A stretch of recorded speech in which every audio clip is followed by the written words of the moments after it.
بسم اللہ الرحمن الرحیم الحمدللہ وکفی والصلاة والسلام علی عبادہ الذین اصطفی اما بعد فاعوذ باللہ السمیع العلیم من الشیطان الرجیم بسم اللہ الرحمن الرحیم۔ رفقائے محترم، کل ہم نے سورۃ البقرہ کے مضامین کا ایک نقشہ بنایا تھا اور اس میں جو سورۃ البقرہ کے ابواب ہیں اور ہر باب میں جو ذیلی تقسیمات ہیں اور ہر یونٹ کا جو عنوان ہے اس پر ہم نے گفتگو کی تھی، اور یہ گفتگو ہماری آیت 141 تک پہنچی تھی۔ تو رات ایک تو غالباً ایک آیت کا غالباً پہلے فرق پڑا کہ وہ 30 سے 39 تک، وہ غالباً میں نے 29 سے یا کوئی ایسا لفظ کہا تھا، تو وہ 29 تک پہلا مضمون تھا، تو 30 سے 39 تک دوسرا۔ آیت 122 سے ہمیں آگے چلنا تھا، اس میں شاید کوئی مسئلہ تھا۔ آیت 122 سے 142 میں نے کہا وہ 141 ہے، یہ ایک آیت آگے پیچھے ہو جانا ایسا ہو جاتا ہے۔ تو یہ ہم آیت 141 تک پہنچے، اور آیت 141 سے آج ہم کوشش کریں گے کہ آیت 182 تک پہنچے۔ آیت 182 جو یہ 62 آیت 182 یہ جو مضامین ان آیات میں آئے ہیں انہیں ہم دیکھنے کی کوشش کریں گے۔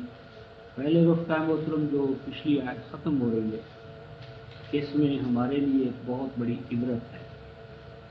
مثلاً ارشاد فرمایا جا رہا ہے آیت 141 میں کہ تلک امۃ قد خلت لہا ما کسبت ولکم ما کسبتم ولا تسألون عما کانوا یعملون۔ آج جس گھڑے بندی کے عذاب میں، دہشت گردی میں، سپاہ کے لشکروں کے عذاب میں آج ہم مبتلا ہیں رفقائے محترم، یہ ایک آیت جیزیہ سے ختم ہے، اور اس مضمون کو اللہ تعالیٰ نے اس سورہ میں 2 دفعہ بیان کیا۔ اس سے پچھلا صفحہ دیکھیں، آیت 134 تلک امۃ قد خلت لہا ما کسبت ولکم ما کسبتم ولا تسألون عما کانوا یعملون، کہ وہ گروہ انبیاء یا ان کے اصحاب وہ ایک امت تھے، گروہ تھا، کیسی امت اور کیسا گروہ؟ قد خلت جو گزر گئے، چلے گئے، وفات پا گئے، اللہ کے حضور پہنچ گئے۔ لہا ما کسبت جو کچھ انہوں نے کمایا کیا، جو ان کے اعمال تھے، کارنامے تھے، وہ ان کے لیے۔ وَلَكُمْ مَا كَسَبْتُمْ اور تمہارے لیے وہ کچھ ہے، جواب دہی ہے تمہاری اس حوالے سے جو تم کرو گے۔ اور فرمایا وَلَا تُسْأَلُونَ عَمَّا كَانُوا يَعْمَلُونَ، وہ لوگ کیا کرتے رہے، ان کا طرز عمل کیا تھا، ان کے اعمال کیا اور کیسے تھے، تم سے اس بارے میں کوئی سوال نہیں کیا جائے۔ وَلَا تُسْأَلُونَ نہ سوال کیے جاؤ گے تم، نہ جواب دہ ٹھہرائے جاؤ گے تم ان اعمال کے بارے میں جو وہ کیا کرتے تھے۔ یعنی ہم اپنی تاریخ میں دیکھیں کہ کربلا کا واقعہ ہے، حرہ کا واقعہ ہے، اور اس طرح کے واقعات جس کے اندر ہم الگ الگ گھڑے بندی میں مبتلا ہو کر ایک دوسرے کے لیے عذاب بن رہے ہیں، تو ان میں سے کسی کے بارے میں رفقائے محترم مجھ سے آپ سے نہیں پوچھا جاتا کہ حضرت معاویہ کیسے تھے، حضرت علی کیسے تھے، جنگ صفین میں کیا ہوا۔ اگر ہوا ہم تو اولاً ان کے وقوع پذیر ہونے کا انکار کرتے ہیں، جمل اور صفین کا، لیکن اگر یہ ہوا جس طرح وہ کہتے ہیں تو یہ سوال رفقائے محترم میرے اور آپ کے کویسچن پیپر میں آنا ہی نہیں۔ تو جب آنا ہی نہیں تو اس پر وقت ضائع کرنا، مسجد بانٹنا، خانقاہوں میں ہر جگہ امن کی بجائے تقریب کاری کا رواج دینا، یہ کہاں کی دانشمندی ہے، بلکہ کتاب اللہ کے ساتھ کہاں یہ ہم آہنگ۔ پھر آگے پھر دوبارہ اسی چیز کو آیت 141 میں کہ تلک امۃ قد خلت لہا ما کسبت وَلَكُمْ مَا كَسَبْتُمْ وَلَا تُسْأَلُونَ عَمَّا كَانُوا يَعْمَلُونَ، کہ یہ ایک گروہ تھا جو گزر گیا، جو کچھ انہوں نے کیا وہ ان کے لیے، اور جو کچھ تم کرو گے وہ تمہارے لیے، اور نہ پوچھے جاؤ گے تم کہ وہ کیا کیا کرتے۔ تو یعنی یہ خطاب جو ہے رفقا محترم امتوں کے حوالے سے ماضی کے اکابر یا اصاغر کے بارے میں ایک بھی دو دفعہ ہمیں کیا گیا اور بتایا گیا کہ ماضی کے بوجھ کو لے کر آگے نہ چلو، ماضی کو دفن کرو، خاص طور پر اکابر کے کارنامے، نیکیوں اور بدیاں ان کے ساتھ تم اس حوالے سے جواب دہ نہیں ہو۔ اس کے بعد رفقا محترم ہم اگلی آیت پر بلکہ آیات کے ایک مجموعے پر آتے ہیں جو آیت 142 سے شروع ہوتا ہے، اور یہ آیات جو ہیں یہ ہم دیکھتے ہیں آیت 150 تک۔ یہ جو آیات کا مجموعہ ہے آیت 142 کا 150، یہ جو 9 آیات ہیں رفقا محترم، ان آیات کا عنوان ہمارے ہاں کتب تفاسیر میں تحویل قبلہ، ان آیات کا عنوان ہے تحویل قبلہ۔ اور مقام افسوس ہے کہ عرب اور غیر عرب، قدیم اور جدید، سب اسی عنوان سے ان آیات کو لکھتے ہیں، درس دیتے ہیں، منتخب نصاب میں گفتگو کرتے ہیں، لیکن مقام افسوس ہے رفقا محترم کہ جو عنوان وہ قائم کرتے ہیں وہ قرآن کی آیات میں نہیں ہے۔ یہ عنوان باہر سے یعنی برآمد کردہ ہے، باہر سے لایا گیا ہے، باہر سے درآمد کیا گیا ہے اور قرآن میں داخل کیا گیا ہے، جبکہ یہ عنوان ہے ہی، یہ عنوان قرآن میں موجود نہیں۔ ان آیات کے بعد میں رفقا محترم جو میں یعنی مفہوم سمجھتا ہوں اور جس کی ترجمانی میں نے کی ہے وہ آپ کے سامنے رکھتا ہوں، لیکن یہ کوئی معصوم یا ایسی ترجمانی نہیں ہے کہ جو نعوذ باللہ وحی ہو، یہ وحی کے بارے میں ہمارا استنباط ہے، یا ان آیات سے جو میں مفہوم سمجھوں وہ آپ کے سامنے رکھ رہا ہوں دلائل کے ساتھ۔ اور جس طرح امام ابو حنیفہ فرماتے ہیں کہ ھذا رأی، کہ یہ میری رائے ہے اس حوالے سے، لیکن یحتمل الخطأ، اس میں ہو سکتا ہے غلطی ہو، مجھ سے غلطی کا امکان موجود ہے۔ اور اس کے برعکس جو دوسری رائے ہے وہ کیا ہے؟ خطأ، وہ خطأ ہے، یحتمل الصواب، لیکن ہو سکتا ہے کہ ان کے پاس کوئی ایسی دلیل ہو جو میرے سامنے نہیں آئی، اگر وہ آ جائے تو ہو سکتا ہے میں ان کی رائے کا حامی بن جاؤں۔ تو مطلب یہ ہے کہ جو آراء کا، تراجم کا، فہم کا اختلاف ہے، اسے ہمیں برداشت کرنا چاہیے اور برداشت اور تحمل سے آگے بڑھتے ہوئے امت میں وحدت پیدا کرنے کی کوشش کرنا چاہیے۔ تو بہرحال ان آیات کا عمومی عنوان ہے تحویل قبلہ، تحویل قبلہ۔ تو ان آیات کے بارے میں چونکہ ایک بڑا بنیادی کنسیپٹ رفقا محترم ڈیولپ ہوتا ہے، اس لیے میں تھوڑی سی گفتگو کرتا ہوں اور پھر ان آیات کے مجموعے کا ترجمہ کر کے آگے بڑھیں گے۔ یہ ہے رفقا محترم ایک عنوان ہے تحویل قبلہ، تحویل قبلہ، یہ تحویل ہال سے ہے، لا یبغون عنہا عوض، عوض کہتے ہیں ایک پوائنٹ سے دوسرے پوائنٹ کی طرف منتقل ہونا، ایک مرکز سے، ایک نقطے سے دوسرے نقطے کی طرف تبدیلی کا نام ہال ہے، اور یہ باب تفہیر ہے، حول جو حمل و تحویل، ایک پوائنٹ سے دوسرے پوائنٹ میں کسی کو تبدیل کرنا۔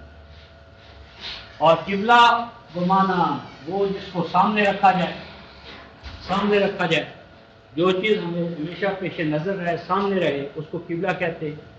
اور قبلہ سے مراد بیت اللہ ہے، بیت اللہ ہے، بیت اللہ۔ تو ہمارا جو تصور ہے وہ یہ عام طور پر کہ نبی پاک صلی اللہ علیہ وسلم جب تک مکہ میں رہے، مکہ میں، تو یہ مکہ تھا، مکہ جس میں کہ یہ بیت اللہ تھا، مسجد حرام جسے قرآن کہتا ہے۔ تو اس مسجد حرام میں نبی پاک صلی اللہ علیہ وسلم نبوت کے بعد صلوات ادا کرتے تھے، لیکن آپ رخ جو تھا وہ بیت اللہ کی طرف نہیں کرتے تھے، بلکہ بیت اللہ کی طرف پش کرتے تھے، اور یہاں سے شمال کی طرف جو بقول ان کے مسجد اقصی، مسجد اقصی یا جسے ہیکل سلیمانی کہتے ہیں، ہیکل سلیمانی، یہ ہیکل سلیمانی جسے آج یروشلم یا مسجد اقصی کہتے ہیں، کہ حضور علیہ السلام یہاں پر کھڑے ہو کر ادھر پوچھ کرتے تھے اور آپ کا رخ جو تھا وہ ادھر ہوتا ہے.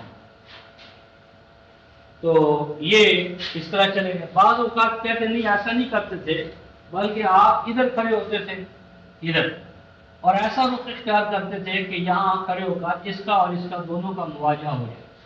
ایک رائے یہ ہے، اور یہ رائے عام طور پر اہل روایات کے ہاں معتبر ہے کہ آپ ایسے رخ پر کھڑے ہوتے تھے کہ یہاں کھڑے ہو کر ان دونوں گھروں کا، بیتوں کا مواجہہ فیس ٹو فیس، یعنی اس کا رخ ادھر. ایک رائے یہ ہے، اور یہ غالب ہے، غالب رائے یہ ہے. اس کے بعد جب یہاں سے نبی پاک صلی اللہ علیہ وسلم کو ہجرت کرنا پڑی اور آپ مدینہ تشریف لے گئے، تو مدینہ جب تشریف لے گئے تو یہاں جا کر اب آپ کے لیے ممکن نہ رہا کہ آپ ان دونوں کو سامنے رکھ سکیں. یہاں جا کر آپ نے، وہاں چونکہ یہود تھے تو یہود جو تھے بقول ان کے، وہ صلاۃ میں رخ ادھر کرتے تھے بجائے ادھر کرنے کے. تو حضور علیہ السلام نے ادھر رخ کرنا شروع کر دیا کیونکہ دونوں کو ساتھ چلانا مشکل تھا. اور یہ کام نبی پاک صلی اللہ علیہ وسلم بقول روایات کے 17 ماہ تک کرتے رہے. 1 2 3 4 دن 17 ماہ تک یہ کام کرتے رہے. پھر ایسا ہوا کہ آپ مکے سے، مدینہ منورہ سے ادھر جانب شمال ایک قبیلے کے ہاں پہنچے ہوئے تھے. ایک روایت ہے کہ عصر کی نماز کا ٹائم، بعض ظہر کی نماز کا ٹائم کہتے ہیں، کہ اس دوران کہتے ہیں یہ وحی نازل ہوئی سَيَقُولُ السُّفَهَاءُ مِنَ النَّاسِ مَا وَلَّاهُمْ عَنْ قِبْلَتِهِمُ الَّتِي كَانُوا عَلَيْهَا. تو جب یہ وحی آئی تو نبی پاک صلی اللہ علیہ وسلم نے، یعنی یہ جو آپ کا رخ جو تھا، یہ آپ یہاں اگر امام تھے تو یہ پیچھے لوگ تھے تو آپ کا رخ ادھر تھا، یہ یعنی مسجد اقصی کی طرف. تو جب آپ کو وحی آئی تو آپ نے یک لخت اپنا رخ تبدیل کر لیا، اور جب رخ تبدیل کیا تو پیچھے اصحاب نے بھی رخ تبدیل کر لیا. بعض کہتے ہیں سب کے سب نے، بعض کہتے ہیں 10 افراد نے فوری طور پر کیا، باقیوں کو پتہ نہیں چلا. اور جن 10 افراد نے یہ رخ فوراً آپ کے پیچھے کیا وہ عشرہ مبشرہ کہلاتے. یعنی عشرہ مبشرہ کی توجیہ یہ کرتے ہیں کہ انہوں نے فوراً نبی پاک صلی اللہ علیہ وسلم کے ساتھ رخ تبدیل کر لیا، تو اس لیے وہ عشرہ مبشرہ. پہلی بات تو یہ. اور اس مسجد کو، یہ مسجد جو ہے، اس مسجد کو کہتے ہیں مسجد القبلتین، یعنی 2 قبلوں والی مسجد، مسجد القبلتین. اور آج بھی جب ہم مدینہ منورہ جاتے ہیں تو اس مسجد کی زیارت کرتے ہیں، پھر اس کو کہتے ہیں مسجد القبلتین. یہ تاریخ اور روایات اور تقریباً جو تفصیلی روایات ہیں بما احادیث، ان میں یہ چیز موجود ہے. اس پر رفقائے محترم 2 حوالوں سے ہم غور کرتے ہیں. پہلی بات تو یہ ہے کہ اگر، اور اس میں 2 قبلے بنائے ہوئے ہیں، ایک قبلہ مطلب ہے ادھر بنا ہوا ہے اور ایک قبلہ ادھر بنا ہوا ہے. اب اس میں رفقائے محترم ذرا سوچنے والی بات ہے. قرآن کی بات ابھی ہم فی الحال نہیں کر رہے، وہ ٹیکسٹ کو سامنے رکھ کر کریں گے. جب مسجد نبوی یعنی حضور علیہ السلام مکہ سے مدینہ تشریف لائے اور بقول روایات کے 17 ماہ تک آپ اس مسجد کی طرف نماز پڑھتے رہے، تو لازمی بات ہے رفقائے محترم، یہ جو مسجد نبوی ہے، مسجد نبوی اور مدینہ میں ہر مسجد جو اس وقت بنی ہوگی اس میں بھی 2 ہی قبلے ہونے چاہیے. کیونکہ جب آپ اس مسجد نبی میں صلاۃ ادا کرتے ہوں گے تو اس میں بھی تو کوئی قبلہ ہوگا. یہ تو نہیں ہے کہ اس مسجد میں جو مسجد قبلتین ہے اس میں تو یہ قبلہ تھا اور مسجد نبی میں پہلا قبلہ نہیں تھا. یعنی وہ محراب یا قبلہ مسجد نبی میں بھی ہونا چاہیے. کیسے ہو سکتا ہے کہ یہاں تو قبلہ تھا، یعنی وہ محراب تھا، اور مسجد نبی میں نہیں تھا؟ تو اگر یہاں پر دو قبلے ہیں یعنی دو وہ محراب ہیں تو ہر مسجد میں جو مدینہ کے اس دور میں بنی اس کے دو ہی محراب ہونے چاہیے، اور بالخصوص مسجد نبوی میں۔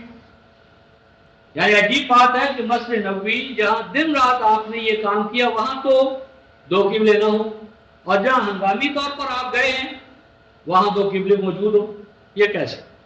یعنی اگر مسجد ذو قبلتین کا استحقاق رکھتی ہے تو سب سے پہلے وہ مسجد نبوی ہے۔ مسجد نبی میں تو یہ چیز غائب ہے اور یہاں موجود، یہ کیوں؟ ایک بات۔ دوسری بات یہ ہے رفقا محترم کہ اگر آپ غور کریں اور یہ تصور کریں کہ یعنی یہ ایک مسجد ہے، جس مسجد میں امام یہاں کھڑے ہیں نبی پاک صلی اللہ علیہ وسلم، اور پیچھے صف بندی ہے، اور اس میں شمال اور جنوب کا فرق ہے، یعنی شمال کی طرف وہ منہ کیے ہوئے اور جنوب کی طرف انہوں نے منہ کرنا ہے، تو کیسے ممکن ہے کہ صف شکنی کے بغیر، کیونکہ ایسا تو نہیں ہوگا کہ امام یہاں کھڑے کھڑے اپنا رخ ادھر کر لیں، یعنی اگر یہاں پر کھڑا ہوا امام اپنا رخ ادھر کر لیں اور مقتدی بھی ادھر رخ کر لیں تو امام تو مقتدی بن جائے گا، یعنی امام یہاں کھڑا ہے پہلے اور مقتدی پیچھے ہے۔ اب جب امام بھی اباؤٹ ٹرن ہو جائے اور مقتدی بھی اسی طرح ہو جائے تو امام کہاں رہے؟ امام تو سب سے پیچھے ہو گیا۔ لازمی بات ہے کہ اگر یہ رخ تبدیل کرے گا تو سب سے پہلے امام ان تمام صفوں کو توڑتے ہوئے آگے جائے گا، اور جب امام ان تمام صفوں کو توڑتے ہوئے آخر تک جا کر کھڑا ہوگا تو 10 کو پتہ چلے باقی کو پتہ ہی نہ چلے۔ یعنی یہ تو ہو سکتا ہے کہ آنکھیں بند کر کے کھڑے ہیں اور امام یا رخ تبدیل کر لے اور پیچھڑوں کو پتہ نہ چلے، اگلی صف والے 10 افراد کو پتہ چل جائے، یہ تو ممکن ہے، لیکن یہاں تو صورتحال ہی وہ نہیں۔ یہاں تو صورتحال یہ ہے کہ رخ کا شمال اور جنوب کی جہت سے ہونا اس کو ممکن ہی نہیں رہنے دے گا، یعنی امام جب یہاں سے چلے گا تو تمام صفیں ٹوٹیں گی، اور تمام صفیں جب ٹوٹیں گی اور امام وہاں جائے گا تو سب مسجد کے اندر جو ہے نا ایک یعنی بلبلی یا ایک عجیب کیفیت پیدا ہوگی، اور سب کے ساتھ جو ہے نا اثر نو اپنا رخ کریں گے، امام تبدیل ہوگا، صف بندی نہیں ہوگی، لہٰذا یہ کہنا یہ 10 افراد کو پتہ چلا اور باقیوں کو پتہ نہیں چلا، عجیب بات ہے۔ تیسری اہم بات یہ کہ مونٹگومری وارڈ ایک مستشرق ہے، مستشرق بہت بڑا دور حاضر کا، اس نے 3 بنیادی کتابیں لکھی ہیں رفقائے محترم، Muhammad at Mecca, Muhammad at Medina, Muhammad prophet and politician. اس میں Muhammad as a prophet and politician, اس میں وہ لکھتا ہے کہ نبی پاک صلی اللہ علیہ وسلم نبی ہونے سے زیادہ پولیٹیشین تھے، اور وہ اس کو جو ہمارے ہاں کا تصور ہے اس کو زیر بحث لگتا ہے، کہتا ہے کہ چونکہ مکہ میں وہ دونوں گروہوں کو راضی کرنا چاہتے تھے، یعنی عرب کو بھی وہ اپنے ساتھ لے کر چلنا چاہتے تھے اور یہود کو بھی، اس لیے دونوں کے قبلوں کو انہوں نے اپنے سامنے رکھا کہ ان کا بھی وہ تعاون حاصل ہو، یہ بھی نہ سمجھے کہ میں ان کا غیر ہوں، اور یہ بھی نہ سمجھے کہ ہمارے اور ان کے مابین کوئی منافات ہے، بودھ ہے، جدائی ہے۔ اس لیے یہ ایک پولیٹیشین کا بڑا اچھا یعنی کریکٹر وہ کہتا ہے نعوذ باللہ من ذالک۔ اور جب آپ یہاں سے نکال دیے گئے، مدینہ آ گئے، تو اب یہ تو ناراض ہو ہی گئے تھے، وہ تو خون کے پیاسے تھے، وہ تو گویا کہ آخری پوائنٹ پر پہنچ گئے کہ اب ان سے تو کوئی سمجھوتا نہیں ہو سکتا، یہ تو اب ساتھ چلنے سے رہے۔ اب انہوں نے کہا چلو یہ تو ہو گئے ڈسکارڈڈ، رد، اب یہ مدینہ میں ہم آئے ہیں تو کم از کم یہود کو اپنے ساتھ شامل کر لیں ہول ہارٹیڈلی۔ تو ان کو ہول ہارٹیڈلی اپنے ساتھ ملانے کے لیے انہوں نے اس کو ترجیح دی کہ اب ہم یکسوئی کے ساتھ اے سی کو بنا لیتے ہیں اور ان کو چھوڑتے ہیں۔ مین وائل غزوہ بدر ہوا، اور غزوہ بدر سے ایمان والوں کو یوم الفرقان قرآن کی اصطلاح میں ملا، اور مسلمانوں نے اپنی ایک پوزیشن بنائی۔ جب پوزیشن بنائی یہود کو خطرہ محسوس ہوا کہ بھئی یہ تو کہیں ہمارے خلاف یہاں ایک طاقتور گروپ کے طور پر اسٹیبلش ہو گئے تو خطرہ بن جائیں گے۔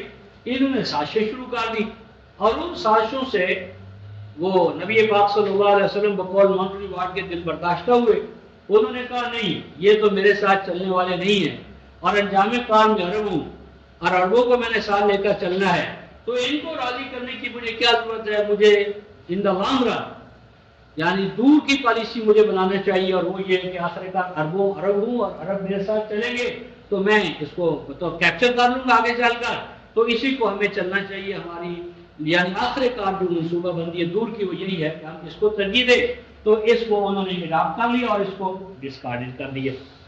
اب یہ وہ کہتا ہے کہ محمد صلی اللہ علیہ وسلم پولیٹیشین سکسیسفل ہے، کامیاب ہے، لیکن بطور پرافٹ میں انہیں تسلیم نہیں کرتا۔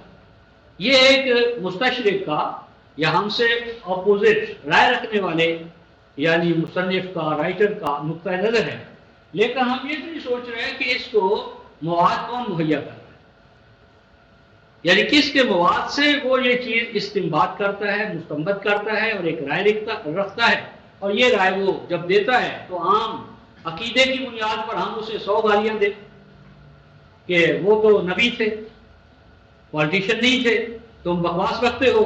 لیکن جو رفقائے محترم نوجوان نسل ہے اور جو ان بائسڈ اپنے آپ کو کہتی ہے اور آبجیکٹو اسٹڈی کی قائل ہے، کب تک ہم اسے قائل کریں؟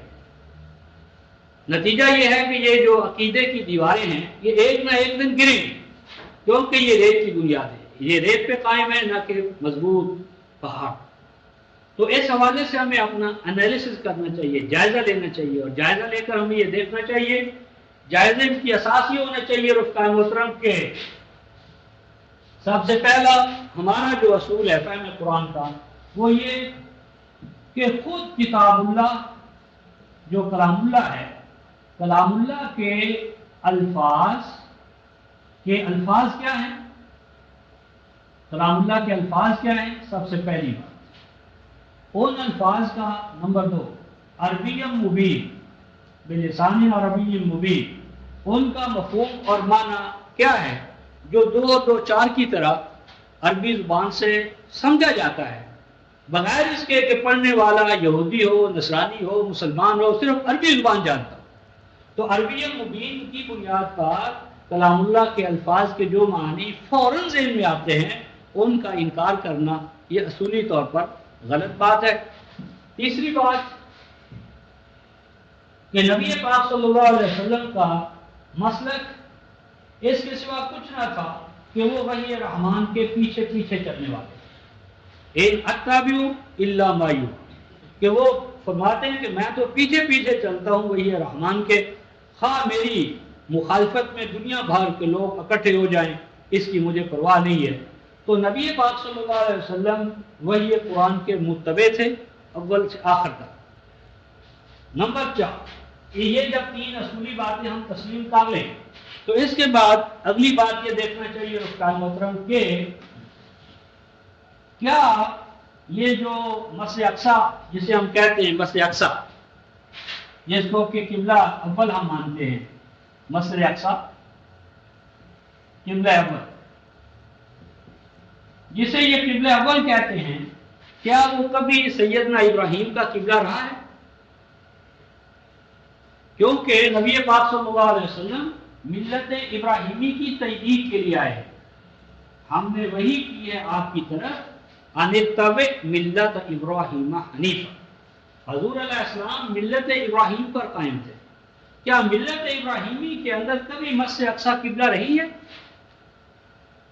اور قرآن اگر یہ ثابت کر دے کہ ملت ابراہیمی کا قبلہ اول و اخیر کل نوع انسانی کے لیے اللہ کا ٹھہرا ہوا قبلہ اول و اخیر وہ صرف اور صرف بیت اللہ ہے، کعبہ ہے، اور قرآن یہ کہے کہ من یرغب عن ملت ابراہیم الا من صفی نفسہ، کہ ملت ابراہیم اور اس کے شعائر سے جو انحراف کرے، اس سے بیک آؤٹ ہو جائے، اس کی طرف پش کرے، وہ صرف وہ ہوگا من صفی نفسہ، صفیح النفس، احمق، بیوقوف۔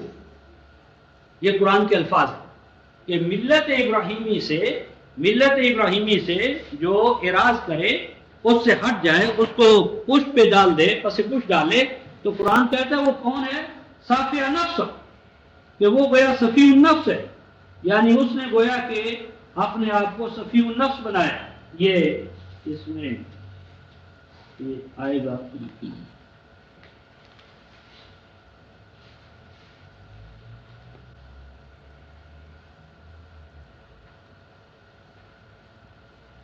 یہ 121-22 میں یرغب عن ملت ابراہیم الا من سفیہ نفسہ وقد اصطفیناہ فی الدنیا والآخرہ وإنہ لمن الصالحین۔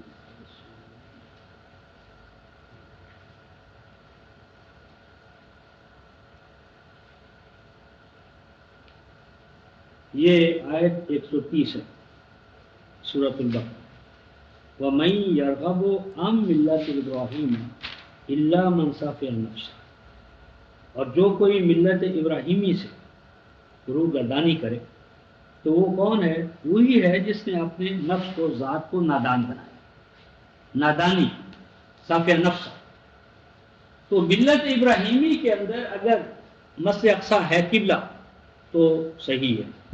یا عازل بلا ولی کا، میں تجھے والی بناتا ہوں۔ تو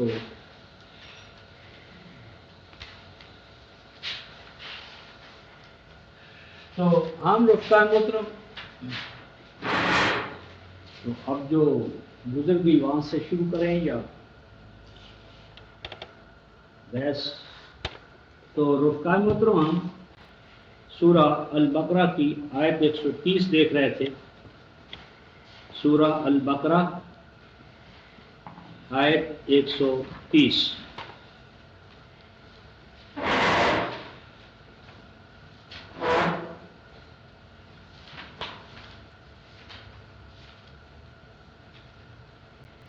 وَمَن يَرْغَبُ عَن مِّلَّةِ إِبْرَاهِيمَ إِلَّا مَن سَفِهَ نَفْسَهُ، یعنی اس میں اللہ تبارک و تعالیٰ نے ملت ابراہیمی سے انحراف کو، اسے بیک آؤٹ کرنے کو صفاحت نفس قرار دیا۔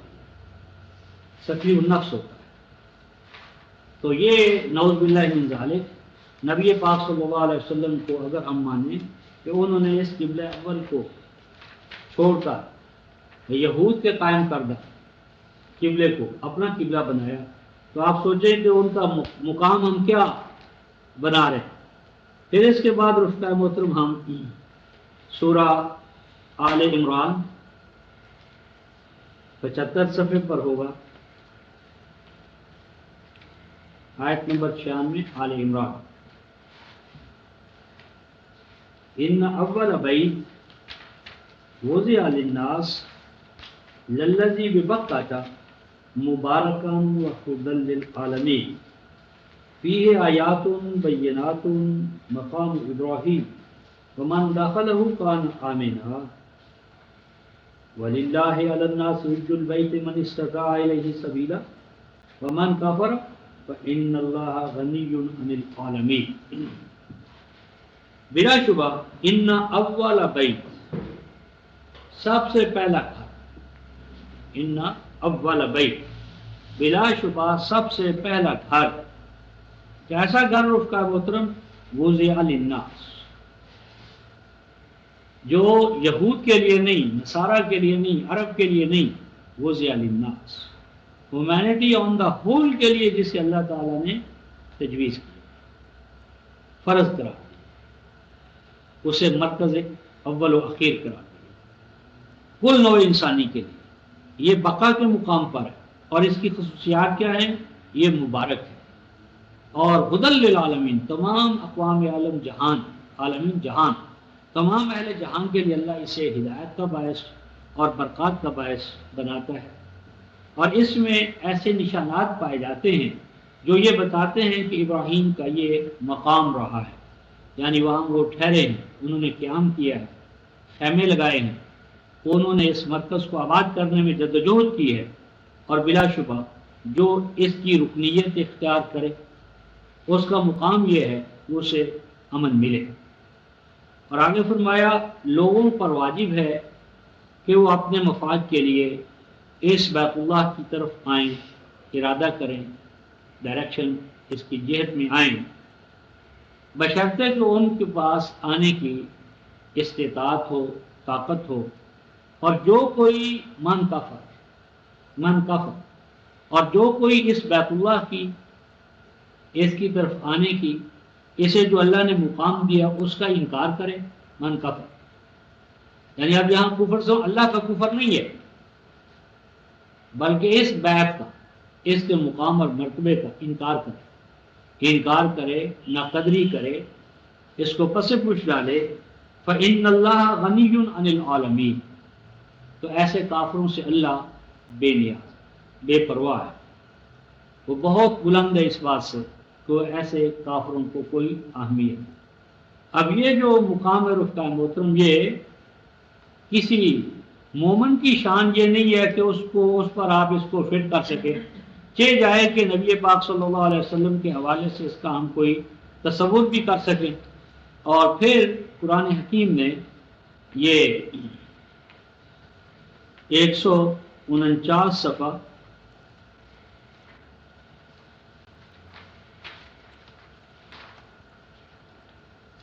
انچاس 149 صفحہ اور آیت نمبر 97-98، جعل اللہ الکعبۃ البیت الحرام قیاما للناس والشہر الحرام والحج والقلائد ذلک لتعلموا ان اللہ یعلم ما فی السماوات وما فی الارض وان اللہ بکل شیء علیم اعلموا ان اللہ شدید العقاب وان اللہ غفور رحیم۔ جان لو کہ بلا شبہ اللہ تعالیٰ نے کعبہ کو کیا بنایا ہے؟ البیت الحرام، کعبہ کو حرمت والا مرکز بنایا ہے، اور اس بیت اللہ کا مقام کیا ہے؟ قیام للناس، کل نوع انسانی کو اس کے پاؤں پر کھڑا کرنے والا، یعنی قیام للعرب، قیام للیہود، قیام للنصارہ نہیں، بلکہ فرمایا کہ یہ کل نوع انسانی کے لیے قیام کا باعث بننے والا ہے۔ پھر اس کے ساتھ جو حرمت والے مہینے ہیں، پھر اس مرکز کو اسٹیبلش کرنے کے لیے جو ہدایہ ہے، ہدی کا معنی صرف جانور نہیں، ہدایہ ہر طرح کا، ہر ملک اپنی اپنی حیثیت کے مطابق اپنے اپنے حالات کے تحت ہدی بھیجے۔ اور قلائد عام طور پر یہاں ترجمہ کرتے ہیں، قلائد وہ جانور کہ جن کے گلے میں وہ ہار یا گانیاں وہ ڈالی جاتی ہیں، حالانکہ وہ تو ہدی کے اندر آ گیا بقول روایات کے، تو قلائد کے قلائد اصل میں قلیدہ کی جمع رفقا محترم، قلائد ہیں فرائض و واجبات، بیت اللہ کے حوالے سے فرائض و واجبات، یعنی اس کا قیام للناس ہونا، مبارک ہونا، ہدی للعالمین ہونا، یہ نظام کیسے چلے گا جب تک کہ اس کے پیچھے باقاعدہ انتظامیہ نہ ہوگی، گورنمنٹ نہ ہوگی، خلافت نہ ہوگی۔ تو قلائد وہ تمام مرکزی ذمہ داریاں جو امت مسلمہ کے ارباب بسط و کشاد انجام دیں گے، وہ تمام کے تمام قلائد ہیں، اور ان سب کے پیچھے مقصد کیا ہے؟ قیام للناس، کل نوع انسانی کو اس کے پاؤں پر کھڑا کرنا۔ اب اسی طرح رفقا محترم ہم 22ویں سورہ میں، سورہ الحج، ہدی وہ چیز جو پریزنٹ کی جائے، گفٹ کی جائے۔ اچھا جی، تو سورہ الحج 22ویں سورہ،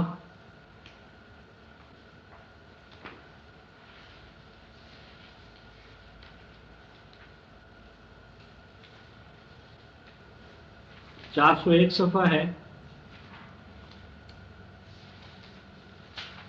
آیت نمبر 25، ان الذین کفروا، بلا شبہ وہ جن نے کفر کی روش اختیار کی اور وہ جو اللہ کے راستے سے روکتے ہیں، والمسجد الحرام، اللہ کا راستہ کتاب اللہ سے لوگوں کو روکتے ہیں، والمسجد الحرام، اور حرمت والا مرکز بیت اللہ کعبہ اس سے روکتے ہیں۔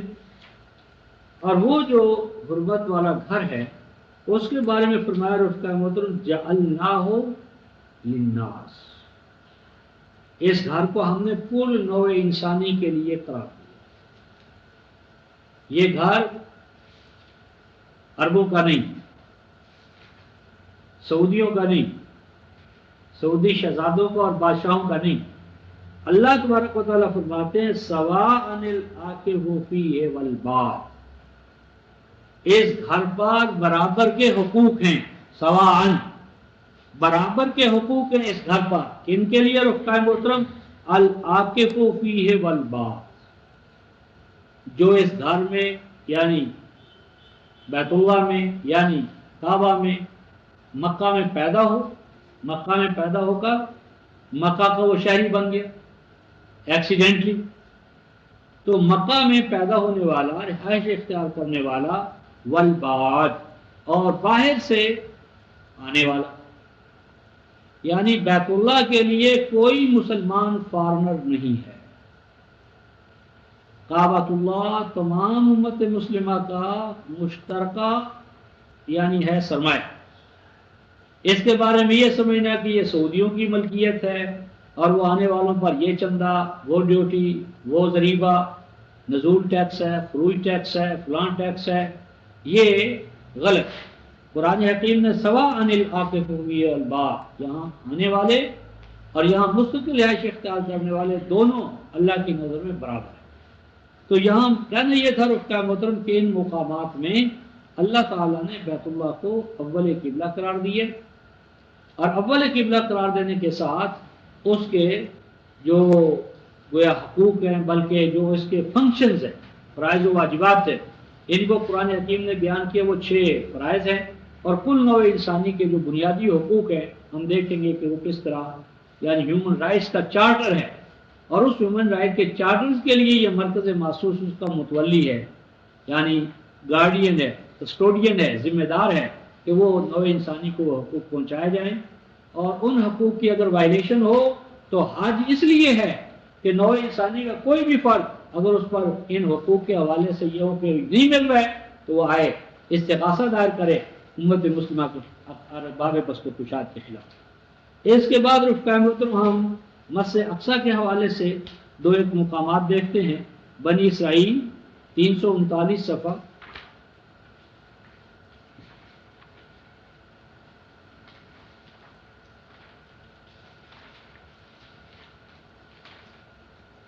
یہ 339 صفحے بعد نیچے سے چوتھی صدر ہے یا 5ویں کر لیں۔ فَإِذَا جَاءَ وَعْدُ أُولَاهُمَا بَعَثْنَا عَلَيْكُمْ عِبَادًا لَنَا أُولِي بَأْسٍ شَدِيدٍ فَجَاسُوا خِلَالَ الدِّيَارِ وَكَانَ وَعْدًا مَفْعُولًا، کہ ان میں سے جب پہلا وعدہ جو ہے اس کے ظہور پذیر ہونے کا وقت آیا تو اٹھا کھڑا کیا ہم نے تمہارے خلاف عبادًا لنا، بڑا اہم نقطہ ہے رفقا محترم، عبادًا لنا، عبادہ نانی کا، عبادًا لنا، عباد لنا، یعنی بندے جو ہمارے قرآن کی تکمیل کے لیے اپنے آپ کو جنہوں نے ڈیوٹ کیا۔ اب یہ جو عبادًا لنا ہے رفقا محترم، یہ کون ہے؟ بنو کا، بنو نصر، یعنی بنو بخت، یعنی عراق والے کلدانی، کہ انہوں نے ان پہ حملہ کیا اور ان کے مرکز کو تباہ و برباد کر دیا۔ اب اس کو ان گروہوں کو، لشکروں کو جو خود بھی کافر تھے، اللہ اپنے عباد قرار دیتا ہے۔ اس کا مطلب ہے کہ انسانی دنیا میں جب انسانی رگوں میں فاصل خون اکٹھا ہو جاتا ہے تو اللہ تعالیٰ کسی ہلاکو خان یا چنگیز خان کو بھیج کر، تو یہ ہلاکو خان اور چنگیز خان یہ نشتر الہی ہے، یعنی ایک مفسد دوسرے مفسد کے لیے گویا کہ نشتر الہی کا کام کرتا ہے۔ بہرحال ان کو قرآن حکیم نے عبادت لنا کہا ہے، اولی باس شدید، بڑے جنگجو، بڑی طاقت والے، کیسے؟ فجاسو خلال الدیار، جو ان کے گھروں میں گھس گئے، یعنی انہوں نے ان کی پرائیویسی کو، تقدس کو پامال کیا اور ان کے گھروں کو، حتیٰ کہ آگے ہم دیکھیں کہ ان کے مرکز محسوس یعنی مسجد کو بھی تباہ و برباد کر دیا۔ نیچے دیکھیں آیت نمبر 7، ان احسنتم احسنتم لانفسکم وان اساتم فلہا، فرمایا کہ ہم نے کہا کہ اگر اب بھی تم حسن کارانہ رویہ اختیار کر لو تو وہ تمہارے ہی لیے بہتر ہوگا، اور اگر تم ظلم کی روش پہ بڑھو گے تو پھر کیا ہوگا؟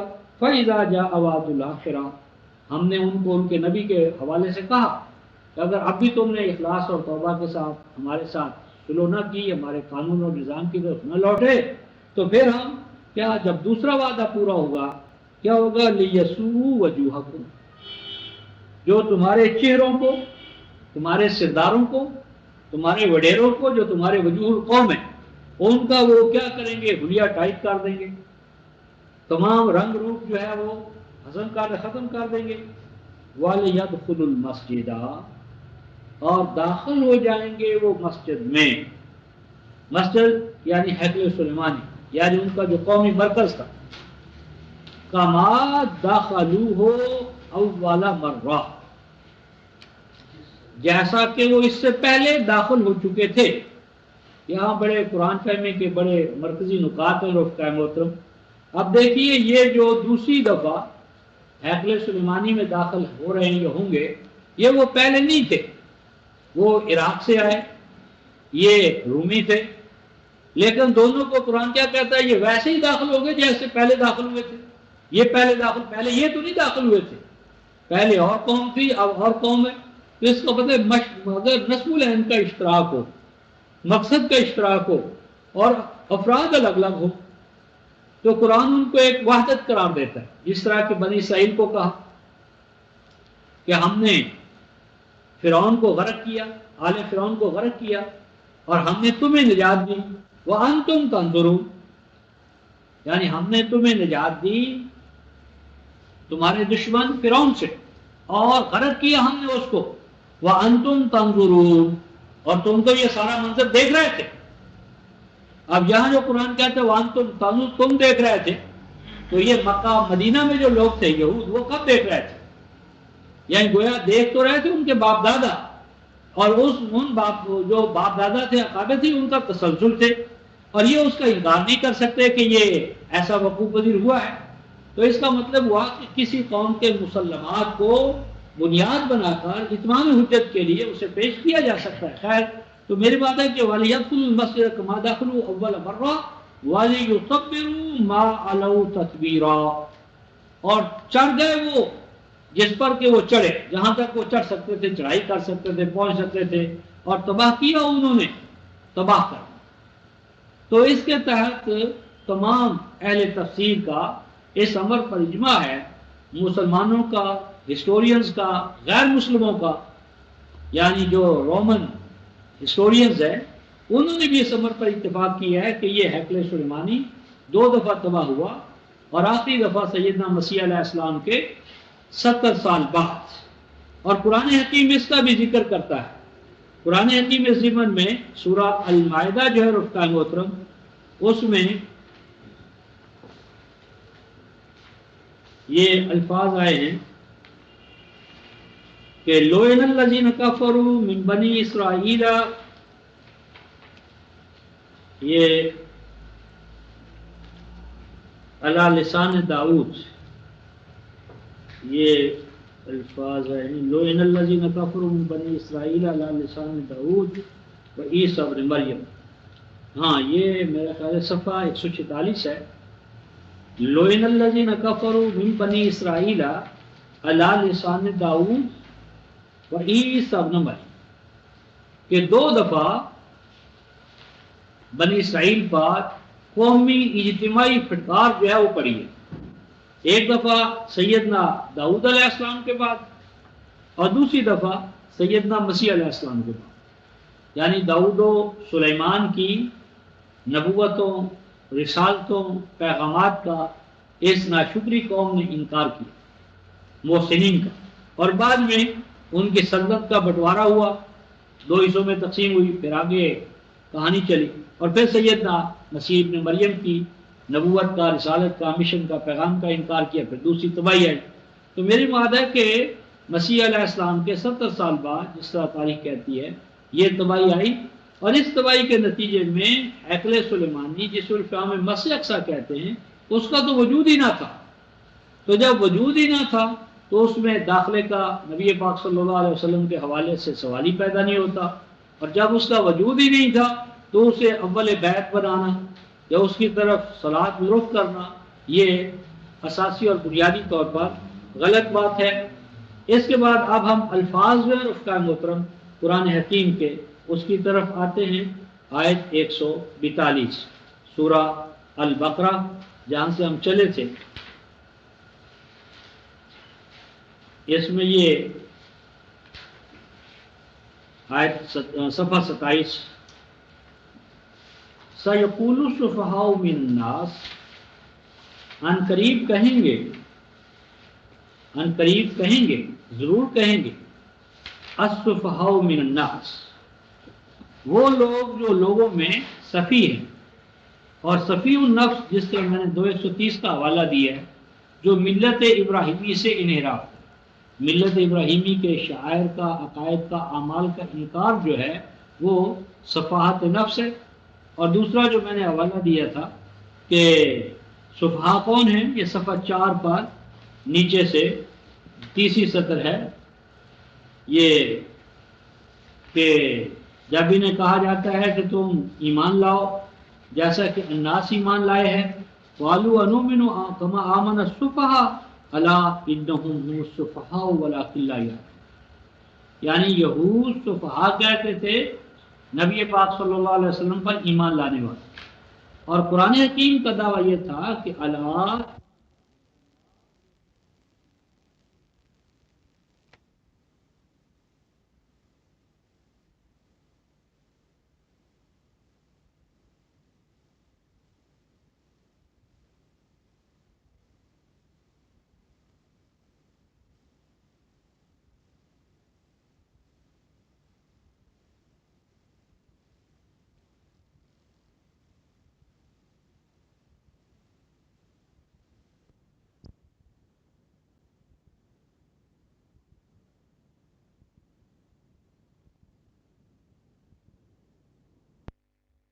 یہاں پر قرآن حکیم نے صفحاء یہود کو قرار دیا، اور 2:130 میں صفی کی تعریف یہ کی ہے کہ من قوم یرغب عن ملت ابراہیم، ملت ابراہیمی سے جو انحراف کرے وہ صفی ہوتا ہے۔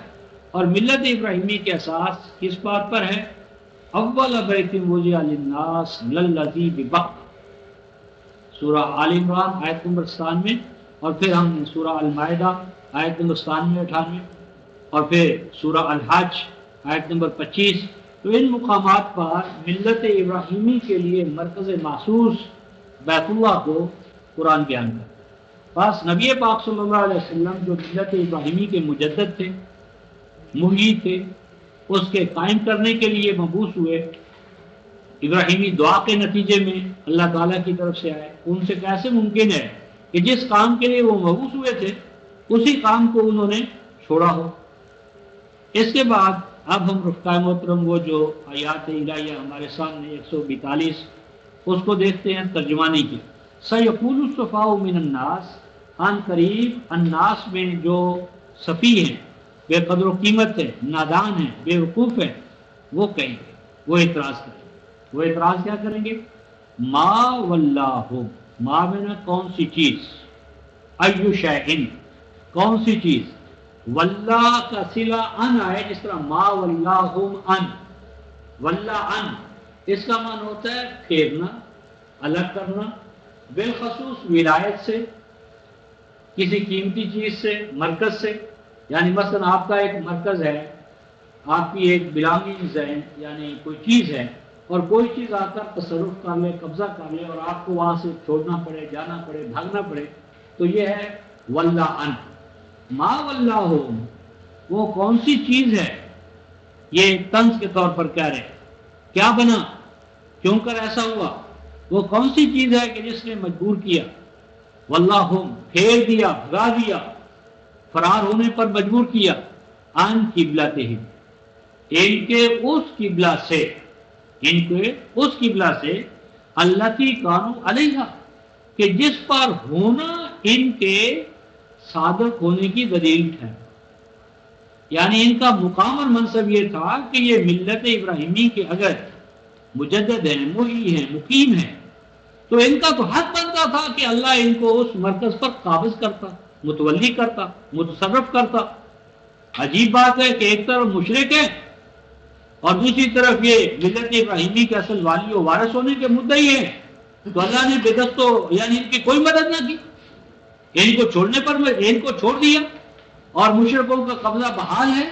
ہم کیسے مان لیں کہ یہ واقعی وہ تمام دعوے جو یہ کرتے ہیں ملت ابراہیمی کے حوالے سے وہ صحیح ہے؟ ہم کیسے ان کی صحت کا گمان کریں یا اسے قبول کریں؟ ارشاد فرمایا قل للہ المشرق والمغرب یہدی من یشاء الی صراط مستقیم، فرمایا کہ تم ایک قبلے کی بات کرتے ہو یعنی تم مرکز محسوس بیت اللہ کی بات کرتے ہو تو سنو، مشرق ہو یا مغرب سب اللہ کی ملکیت ہے. پاس مشرق و مغرب پر قبضے کے لیے اللہ اپنے اس رسول کو تدبیر سکھائے گا، سکھا چکا ہے، بتائے گا. اللہ اس کو مشرق و مغرب کے مقبوضات، علاقے، ممالک، ان پر اپنے دین کو غالب کرنے کے لیے تدابیر سکھائے گا، سکھا چکا ہے. اور وہ اس کو یعنی ان علاقوں پہ قابض ہونے کی راہ دکھائے گا، دکھا رہا ہے، دکھاتا رہے گا. یعنی تم ایک اس مرکز کی بات کرتے ہو، تھوڑی سا وقت گزرنے دو، تم دیکھو گے کہ مشرق و مغرب پر اسلام کا نور جو ہے وہ پھیلے گا. اور یہ دائیں بائیں مشرق اور مغرب قائم مقام ہے کل جہات اربع کی. یہ عربوں کا محاورہ تھا، قرآن میں بھی استعمال ہوا ہے کہ مشرق اور مغرب یعنی کل جہات اربع کے لیے کل. تو مشرق ہو یا مغرب یہ سب اللہ کی ملکیت ہے، اور اللہ اپنے اس اپنے خاص کو اور اس کی اتباع میں چلنے والے اہل ایمان کو ایسی تدابیر دکھائے گا کہ ان تدابیر کے نتیجے میں یہ والی و وارث بن جائیں گے. جیسا کہ قذالک جعلناکم امۃ وسطا لتکونوا شہداء علی الناس ویکون الرسول علیکم شہیدا. یہاں جو قذالک ہے اس کا معنی عام طور پر کرتے ہیں اس طرح، لیکن قرآن حکیم میں ہم آگے دیکھیں گے کہ قذالک بیکاز آف بوجہ اس کے بئی غائب. تو فرمایا کہ ان کو مشرق و مغرب کا والی و وارث اس لیے بنایا جائے گا، قذالک بونا بوجہ اس کے، اس کی ہم مثالیں دیکھیں گے. بوجہ اس کے کہ اے امت مسلمہ، اے اصحاب قرآن، اے اہل قرآن، بلا شبہ ہم نے تمہیں امت وسط بنایا ہے. امت وسط کا بھی ترجمہ صحیح نہیں ہے. عام طور پر امت وسط کا معنی کرتے ہیں سینٹر، وسط کا معنی کرتے ہیں سینٹر. حالانکہ قرآن حکیم میں رفقہ محترم وسط جو ہے یہ ایسی چیز کو قرار دیا ہے جس میں توازن، ایکویلیبرم زیادہ ہو، اعتدال ہو، اور اس میں قوت اور طاقت کے حوالے سے اوسط ہوتا ہے. مثلا اس کی ہم سورہ جو ہے قلم، اس میں ایک مثال پڑھیں گے. یہ 68 سورہ ہے، 68.